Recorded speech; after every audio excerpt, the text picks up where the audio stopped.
Break के बाद आप सभी का स्वागत। देवभूमि में हरिद्वार से खबर, जहां पर जी मेन की परीक्षा को लेकर प्रशासन तैयार है। परीक्षा को लेकर प्रशासन ने तैयारियां पूरी कर ली हैं। बहादुराबाद के निरंजना कंप्यूटर सेंटर को बनाया गया परीक्षा केंद्र। आज पहली पाली में 76 परीक्षार्थी ऑनलाइन परीक्षा देंगे। दूसरी पाली में 75 परीक्षार्थी ऑनलाइन परीक्षा देंगे। 1 से 6 सितंबर तक आयोजित होंगी जी मेन की परीक्षा। इसके अलावा परीक्षार्थियों के लिए रोडवेज प्रबंधन की ओर से की गई है पुख्ता व्यवस्था। केंद्र तक पहुंचने में कोई दिक्कत न हो, इसलिए रोडवेज प्रबंधन तैयार है। रुड़की, देहरादून समेत अन्य रूटों पर रोडवेज की 16 बसें संचालित हैं। चिड़ियापुर और नारसन बॉर्डर के लिए भी उपलब्ध हैं बसें। तो पूरी व्यवस्था की गई है। ट्रांसपोर्ट की भी पूरी व्यवस्था की गई है। परीक्षार्थियों के लिए रोडवेज प्रबंधन की ओर से पुख्ता व्यवस्था है। तो केंद्र तक पहुंचने में कोई दिक्कत ना हो, इसके लिए रोडवेज प्रबंधन पूरी तरह से तैयार है। तो रुड़की, देहरादून समेत अन्य रूटों पर रोडवेज की 16 बसें संचालित हैं। तो चिड़ियापुर और नारसन बॉर्डर के लिए भी उपलब्ध हैं बसें। तो जी मेन की परीक्षा को लेकर प्रशासन पूरी तरह से तैयार है। हरिद्वार का ये पूरा मामला है। तो परीक्षा को लेकर प्रशासन ने तैयारियां पूरी कर ली हैं।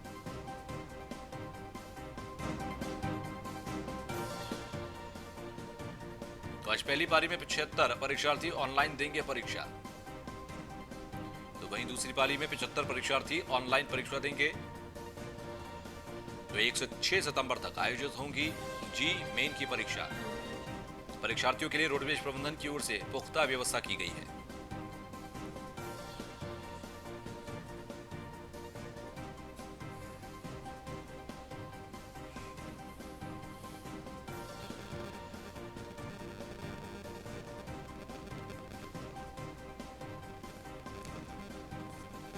तो जी मेन की परीक्षा को लेकर प्रशासन पूरी तरह से तैयार है। परीक्षा को लेकर प्रशासन ने तैयारियां भी पूरी कर ली हैं।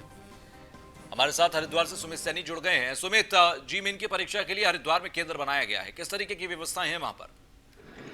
बिल्कुल, जेमेंस की परीक्षा के लिए आज परीक्षा स्टार्ट हुई है। यहाँ पर 2 सेंटर बनाए हैं। हरिद्वार में, एक बहादुराबाद में बनाया है, जो इस समय हम उसी सेंटर के सामने खड़े। दूसरा सेंटर भगवानपुर में बनाया गया है। और इसके लिए पूरी प्रशासन के द्वारा पूरी तरह से तैयारी कर ली गई है। और प्रशासन के द्वारा यहाँ पर 2 पालियों में एग्जाम हो रहे हैं। पहली पाली में एग्जाम खत्म हो चुका है। दूसरी पाली के लिए जो परीक्षार्थी अपने केंद्र पर पहुंच चुके हैं। इसके लिए बस जो बाहर से आने वाले जो परीक्षार्थी थे, उनके लिए भी व्यवस्था बनेगी। रोडवेज की जो बसें हैं उसके लिए भी वो भी चलाई गई हैं। यहाँ पर पूरी तरह से अभी तक तो व्यवस्था पूरी तरह से बना ली गई है जी। लेकिन सुमित, अगर दूसरी तरफ देखा जाए, क्योंकि कोरोना काल है और कोरोना काल में जी मेन की परीक्षा कराना ये एक बहुत बड़ी चुनौती है सरकार के लिए। हरिद्वार तक सब पहुंचेंगे, दुरुस्त तरीके से पहुंचे, कोरोना का संकट ना रहे, कोई भी परेशानी किसी को ना हो, इसके लिए ट्रांसपोर्ट की व्यवस्था को बेहतर किया गया। जिस तरह की जानकारी, कई बसें चलाई जाएंगी, उनको लेकर क्या व्यवस्था है? बिल्कुल, जो रोडवेज की जो बसें चलाई गई हैं वो जो कि परीक्षार्थियों को, क्योंकि कोरोना काल है तो इसके लिए बड़ी तैयारी है, क्योंकि बड़ा विरोध भी हो रहा था कि इस परीक्षा को किसी तरह से स्थगित किया जाए। ऑनलाइन जो छात्र जो परीक्षार्थी थे, उन लोगों ने पूरी तरह से इसका विरोध प्रदर्शन भी किया था ऑनलाइन रहकर भी। लेकिन जो परीक्षाएं आज से परीक्षा स्टार्ट हो चुकी है और परीक्षा के लिए लगातार यहाँ पर लोग परीक्षार्थी भी यहाँ पर पहुंच ही रहे हैं। कोरोना को लेकर सेंटर पर क्या व्यवस्थाएं हैं? थर्मल स्कैनिंग या सोशल डिस्टेंसिंग को लेकर किस तरीके से व्यवस्थाएं की गई हैं? बिल्कुल, सोशल डिस्टेंसिंग को लेकर बता तो सर्किल बनाए गए हैं। सर्किल के साथ ही लोगों को अंदर जाने की अनुमति दी जा रही है। सर्किल के द्वारा सोशल डिस्टेंसिंग को बनाया जा रहा है। थर्मल स्कैनिंग भी लगातार जो भी परीक्षार्थी आ रहे हैं उनकी थर्मल स्कैनिंग भी की जा रही है। और सोशल डिस्टेंसिंग का पूरा अभी तक तो पूरा प्रयोग इंतजाम में यहाँ पे लोग लगे हैं। प्रशासन के जो अधिकारी हैं वो भी हैं यहाँ पर मुस्तैद हैं जी।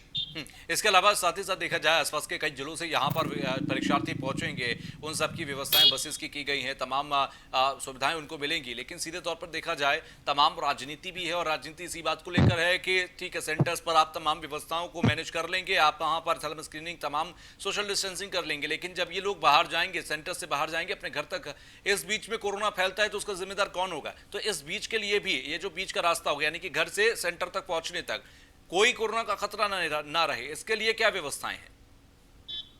बिल्कुल तुषार, सही है, क्योंकि इस पर राजनीति भी बहुत हुई है।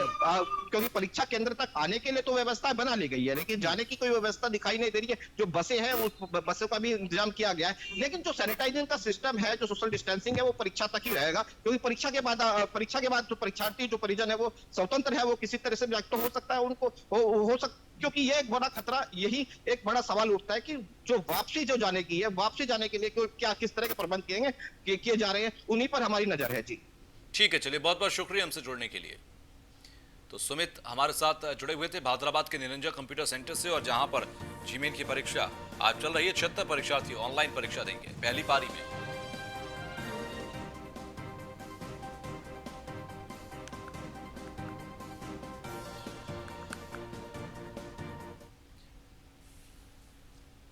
खबर अब नैनीताल से है, जहां पर विधायक महेश नेगी पर यौन शोषण का मामला है, और इस मामले में नैनीताल हाईकोर्ट में सुनवाई टाल दी गई है। पीड़ित महिला ने हाईकोर्ट में 30 अगस्त को दायर की थी याचिका। महेश नेगी की पत्नी की दायर याचिका दायर की गई एफआईआर को हाईकोर्ट में चुनौती दी गई थी। मामले में अब संभवतः 3 सितंबर को सुनवाई हो सकती है। फिलहाल महेश नेगी से जुड़े मामले में सुनवाई आज टल गई है, और आपको बता दें अब 3 सितंबर को यह सुनवाई हो सकती है। पीड़ित महिला ने हाईकोर्ट में 30 अगस्त को दायर की थी ये याचिका, और इसके बाद मामले में अब ये कहा जा रहा है कि अगली तारीख 3 सितंबर की हो सकती है, जिस दिन इस मामले पर सुनवाई हो। फिलहाल विधायक महेश नेगी पर एक महिला ने आरोप लगाया है कि महेश नेगी ने उनका यौन शोषण किया है। कई सालों तक उनका यौन शोषण किया गया है। तो महेश नेगी की पत्नी की दायर की गई एफआईआर को हाईकोर्ट में चुनौती दी गई थी।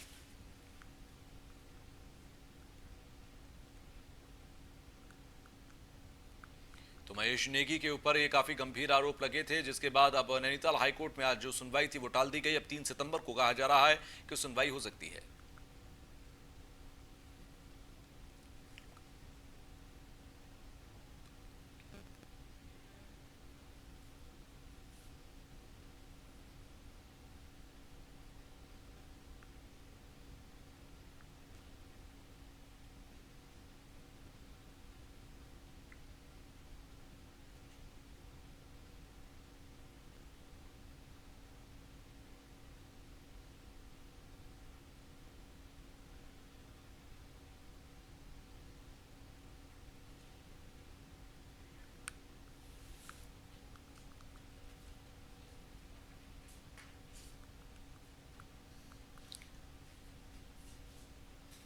तो वहीं राज्य के चिकित्सक संघ की मुख्य मांगे हैं। चिकित्सकों का हर माह 1 दिन वेतन काटने का निर्णय सरकार वापस ले। पीजी करने वाले डॉक्टर्स को पूरा वेतन देने की सीएम की घोषणा है। डॉक्टर्स ने 5 सूत्रीय मांगों को लेकर काली पट्टी बांधकर काम करना शुरू किया है।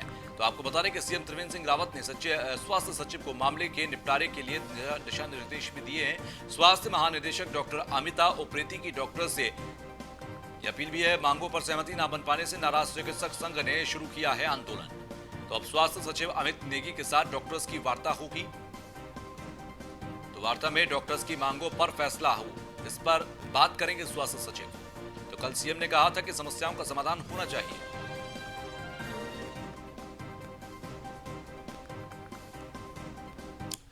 तो डॉक्टर्स की क्या मुख्य मांगे हैं वो हम आपको दिखाते हैं। राज्य के चिकित्सक संघ की मुख्य मांगे इस तरह हैं कि चिकित्सकों का हर माह 1 दिन वेतन काटने का जो निर्णय है वो सरकार वापस ले। पीजी करने वाले डॉक्टर्स को पूरा वेतन देने की सीएम की घोषणा का शासनादेश जारी हो। डीएम की तरफ से तहसीलदार और पटवारी आदि को अस्पतालों के निरीक्षण करने से रोका जाए। जसपुर में विधायक की तरफ से कंटेनमेंट प्रभारी से की गई अभद्रता पर विधायक के ऊपर कार्रवाई हो। अस्पतालों में होने वाली मौतों का ठीकरा डॉक्टर्स के सर पर न फोड़ा जाए। तो ये राज्य के चिकित्सक संघ की तरफ से मुख्य मांगे रखी गई हैं सरकार की ओर पे। आप देखना होगा कि मुख्य सचिव स्वास्थ्य अमित नेगी इस पर क्या आश्वासन देते हैं, उनसे बातचीत में क्या हल निकलता है। प्रदेश भर के सभी चिकित्सक 7 दिन के लिए काली पट्टी बांध के काम कर रहे हैं। आज से हमारी 5 प्रमुख मांगे हैं, जिसके लिए हमने 7 दिन का कार्य बहिष्कार रखा है। पहली मांग हमारी ये है कि 1 दिन का वेतन जो प्रति माह काटा जा रहा है तत्काल बंद हो, क्योंकि चिकित्सक दिन रात काम में लगे हुए हैं। पिछले 6 महीने से लॉकडाउन में भी कोई चिकित्सक घर में नहीं बैठा। कितने ही चिकित्सक संक्रमित हो गए, बीमार होकर अस्पतालों में भी पहुंच गए, लेकिन हमने कभी भी काम से लापरवाही नहीं करी। उस दिन के बाद 1 दिन का वेतन काटना न्याय संगत नहीं है। हम मांग करते हैं कि 1 दिन का वेतन काटना बंद हो। दूसरा, कोई पीजी में जो डॉक्टर करने जाते हैं वो वहां रहते हुए भी पूरा काम करते हैं, उनको पूरा वेतन न देके आधा वेतन दिया जा रहा है। इस संबंध में मुख्यमंत्री जी ने घोषणा भी की थी कि उनको पूरा वेतन दिया जाएगा, परंतु अभी तक 6 माह के बाद भी इसका शासनादेश। तो राज्य के चिकित्सक संघ की मुख्य मांगे जो हैं वो उन्होंने रखनी है। अब स्वास्थ्य सचिव के ऊपर ये निर्भर करेगा कि वो क्या आश्वासन देते हैं। तो अस्पतालों में होने वाली मौतों का ठीकरा डॉक्टर्स के सर पर ना फोड़ा जाए। चिकित्सकों का हर माह 1 दिन का वेतन काटने का निर्णय सरकार वापस ले।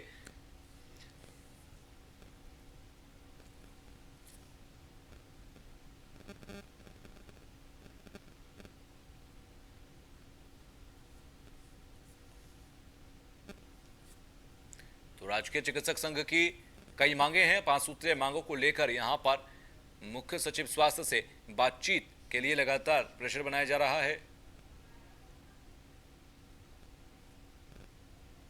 तो मनोज वर्मा, प्रदेश सचिव चिकित्सक संघ, हमारे साथ जुड़ गए हैं। मनोज जी, बहुत बहुत स्वागत आपका।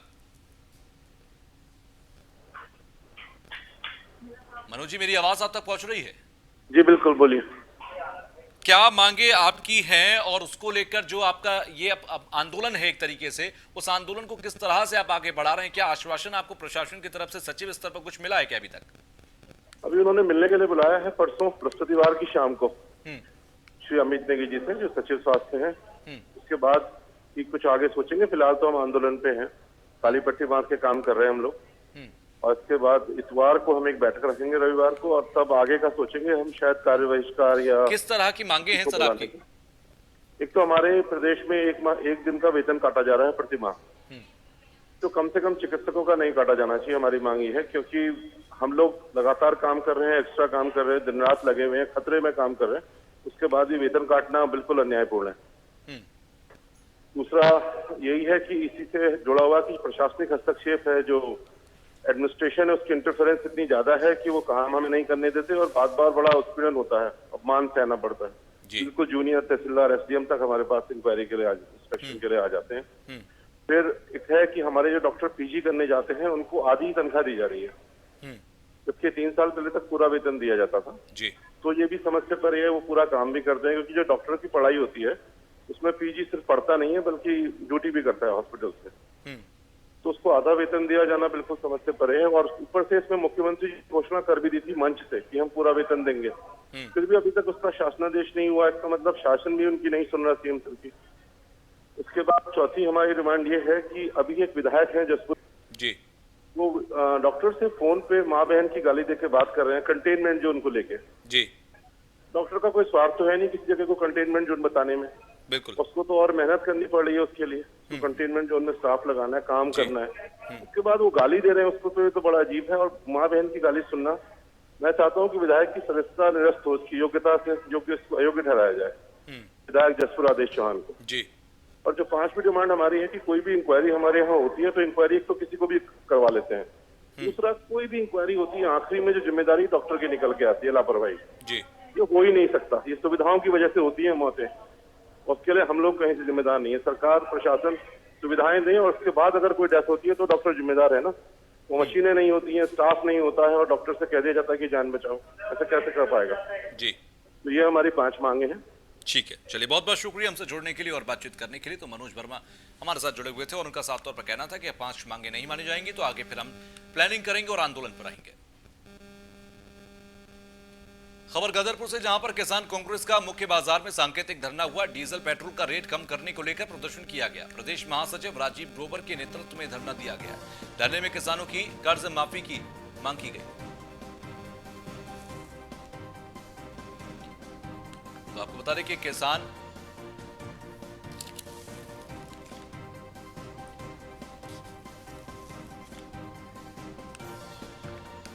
कांग्रेस ने 12 सूत्रीय मांगों को लेकर धरना दिया है। राजीव ग्रोवर ने कहा कि गन्ना किसानों का भुगतान नहीं रहा है और बीजेपी किसानों से संबंधित समस्याएं नहीं खत्म कर पा रही है।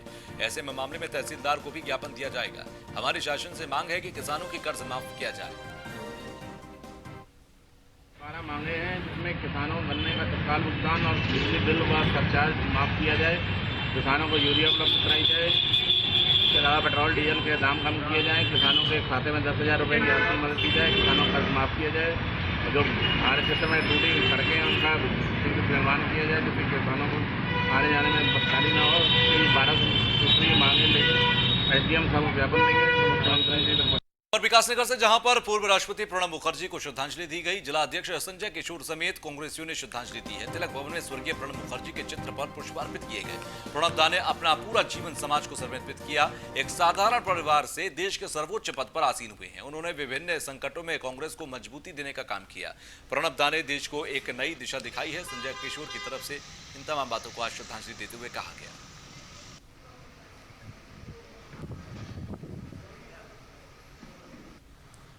मुखर्जी भारत रत्न पूर्व राष्ट्रपति हमारे बीच नहीं रहे। सब लोग आज दुखी हैं और उनको यहाँ पर श्रद्धांजलि देने के लिए एकत्रित हुए। प्रणब मुखर्जी ने वित्त मंत्री रहते हुए आर्थिक सुधारों के लिए जो काम भारतवर्ष के लिए एक मजबूत आर्थिक अर्थव्यवस्था दी, वो हमेशा याद रखा जाएगा। न केवल कांग्रेस के एक सर्वोच्च नेता, एक बहुत ही साधारण व्यक्तित्व के व्यक्ति थे। उन्होंने निष्पक्ष रूप से सरकार में रहकर भारतवर्ष को आगे बढ़ाने का काम किया। तो वहीं देहरादून से खबर कि देवभूमि में 20,000 के पार कोरोना पॉजिटिव मरीज हो गए हैं। राज्य में 6,000 से ज्यादा कोरोना के एक्टिव मरीज हैं। सरकार ने प्रतिदिन जांच की संख्या बढ़ाकर 10,000 करने का लक्ष्य रखा है। करीब 18,000 टेस्ट सैंपल की रिपोर्ट अभी भी आना बाकी है। सरकार ने प्राइवेट अस्पतालों में कोरोना इलाज की व्यवस्था की है। श्री महेंद्र अस्पताल में और हिमालयन जॉलीग्रांट अस्पताल में इलाज जारी है। देहरादून में भी लगातार बढ़ते जा रहे हैं कोरोना के मरीज। मामले में बोले देहरादून के डीएम आशीष श्रीवास्तव, बाहर के लोग भी देहरादून आकर टेस्ट करा रहे हैं। डीएम ने सभी से कोरोना के बचाव के नियमों का पालन करने की अपील की है। कोविड को लेकर के जो हमारे यहाँ स्थिति है वो अभी हमारे यहाँ नेचुरली थोड़े केसेस बढ़े हैं, लेकिन उसका एक बड़ा रीज़न ये भी है कि हमारे यहाँ टेस्टिंग काफ़ी बड़े लेवल पे बढ़ा दी गई है और हम एक स्क्रीनिंग कम्युनिटी में कर रहे हैं कि लोगों को किस तरीके से जल्दी इनको ट्रेस आउट किया जा सके। इस वजह से ऐसी स्थिति है, लेकिन जो बेड्स हैं, बेड्स की स्थिति ठीक है। लगभग 1,1200 के आसपास हमारे एक्टिव केसेस हैं और बेड हमारे पास 3,000 अवेलेबल हैं। आईसीयू को लेकर के अभी चूँकि अब पेशेंट्स कुछ ऐसे कोमॉर्बिडिटी वाले भी आ रहे हैं, तो उसके लिए महंत इंद्रेश हॉस्पिटल और हिमालयन हॉस्पिटल जॉलीग्रांट, इन दोनों में भी जो बेड्स हैं वो रिजर्व कर रहे हैं। सर एक लास्ट सवाल में रहते थे, अब लॉकडाउन समाप्त हो गया है और अनलॉक की प्रक्रिया चल रही है इस समय। तो नेचुरली लोग चूँकि बाजार में आ रहे हैं, बाजार पूरी तरीके से खुले हुए हैं, तो उसको हम देख रहे हैं और जो भी प्रक्रिया है उसको अपना करके सोशल डिस्टेंसिंग के नॉर्म्स फॉलो किए जा रहे हैं। थोड़ा लोगों को आपके माध्यम से अनुरोध है कि सोशल डिस्टेंसिंग रखें और सोशल डिस्टेंसिंग के साथ साथ मास्क पहनें, जो गाइडलाइंस उसको फॉलो करें, जिससे कि इसको रोका जाए। तो वहीं पौड़ी में प्रशासन ने सील किया मुख्य बाजार। मंडल मुख्यालय पौड़ी के सीएमओ का ऑफिस बंद है। सीएमओ ऑफिस को 2 दिन के लिए बंद किया गया। सीएमओ ऑफिस में 2 कार्मिक पाए गए थे कोरोना पॉजिटिव और पाबो बाजार के अंदर कोरोना संक्रमित आया था एक व्यापारी के संपर्क में आने वाला व्यापारी भी संक्रमित निकला। जिले में एक्टिव केस की संख्या 150 से ज्यादा है। जिले में लगातार बढ़ रही कोरोना मरीजों की संख्या, अभी 3500 से ज्यादा सैंपल्स की रिपोर्ट आना बाकी है। तो व्यापारी के संपर्क में आने वाला व्यापारी भी निकला संक्रमित और ये सीएमओ ऑफिस 2 दिन के लिए सील कर दिया गया है। एक्चुअली में सीएमओ ऑफिस में जो एंटीजन जो टेस्ट होता है उससे हमारे 2 जो कर्मचारी हैं वो पॉजिटिव आए हैं। उनको अभी हमने क्वारंटाइन में कर दिया है यहाँ पे जीएमवीएन गेस्ट हाउस में, और बाकी सीएमओ ऑफिस फ़िलहाल फ्यूमिगेट करके 2 दिन के लिए हमने बंद किया है। और पाबो में एक्चुअली में हमने एक पूल सैम्पलिंग करवाई थी, जिसमें व्यापार संघ का जितनी दुकानें थी पाबो उनका कर, उनमें से ही एक दुकानदार थे जो पॉजिटिव आए थे, उनके साथ के 3 हैं। उन सस्पेक्टेड को हमने डेडिकेटेड कोविड केयर सेंटर डोगरीकोट में भेज दिया है और बाकी अभी 2 और पॉजिटिव आए हैं उसी सैम्पलिंग के। पौड़ी से खबर, जहां पर पत्रकार ने नगरपालिका अध्यक्ष पर लगाया आरोप। अध्यक्ष यशपाल बेनाम पर जान से मारने का आरोप लगा है। मामले में पत्रकार ने कोतवाली में दी लिखित शिकायत। सांसद के नाम सामने ही नगरपालिका अध्यक्ष को धमकाया गया। पत्रकार ने कहा, नगरपालिका अध्यक्ष ने कहा द्वेष की भावना से लगाया गया था आरोप। तो पत्रकार प्रमोद खंडूरी ने बताया कि वो गढ़वाल सांसद के एक कार्यक्रम में भी शामिल होने गए थे, जहां पर नगरपालिका अध्यक्ष भी मौजूद थे। सांसद के सामने ही नगरपालिका अध्यक्ष पौड़ी ने उन्हें धमकाया और जान से मारने की धमकी तक दे डाली। उन्होंने बताया कि नगरपालिका अध्यक्ष गढ़वाल सांसद के सामने उनसे अभद्र भाषा का प्रयोग कर रहे थे, जिसका विरोध करने के बाद उन्होंने पत्रकार को जान से मारने की धमकी दे डाली। उन्होंने बताया कि घटना का वीडियो उनके पास उपलब्ध है। तो वही इस पूरे मामले में नगरपालिका अध्यक्ष यशपाल बेनाम का कहना है कि उन्होंने इस तरह की कोई बात नहीं की है। इसमें जो बातें आई हैं अभी, उसमें चेयरमैन साहब भी आए, तो उनका भी अपना पक्ष है। वैसे पत्रकार और बंधु का भी अपना पक्ष है। उसमें देखेंगे वार्ता करके स्तर पे कि चाहे एसएसपी साहब से बात करनी पड़े तो उस हिसाब से हम आगे कार्रवाई सांसद जी की एक प्रेस वार्ता में जिला पंचायत में शामिल हुआ था और वहाँ पे पत्रकारों को दलाल कह रहे, यशपाल बेनाम ने पत्रकारों को दलाल कहा और दलाल करने के जैसे मैंने विरोध जताया कि भाई साहब जो दलाल है उसको दलाल कहिए, आप ऐसे सब क्यों बोलते हैं। तो उसके बाद उन्होंने मुझे सीधा धमकी देने लग गए कि तुम पौड़ी के नहीं हो, मैं पौड़ी में आपको फाड़ दूंगा और इस ढंग से अभद्र आता है भाषा का व्यवहार किया, क्योंकि मैं उनके एक मामले में चशमदीद गवाह हूँ जिस मामले में उनको पहले भी 27 दिन की जेल हो चुकी है और मामला भी न्यायालय में विचाराधीन है। और पत्रकार बंधु हैं प्रमोद खंडूरी जी, तो वो भी वहाँ सांसद जी की बैठक में आए थे। ये सारे आरोप जो है